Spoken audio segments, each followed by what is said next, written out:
பழமையான திருத்தலம் இது. 300 மீட்டர் உயரத்தில் மலை மீது சிவபெருமான் சுயம்பு மூர்த்தியாக அருள் பாலிக்கிறார். பௌர்ணமி நாட்கள்ல ஆயிரக்கணக்கான பக்தர்கள் கிரிவலம் வந்து சிவபெருமானை வழிபாடு செய்கிறாங்க.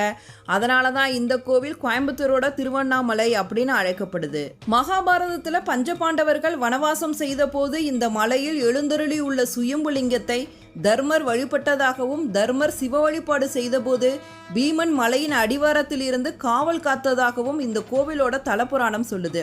பீமன் காவல் காத்ததற்கு சான்றாக பீமனுக்கு தனி சிலை எழுப்பப்பட்டுள்ளது.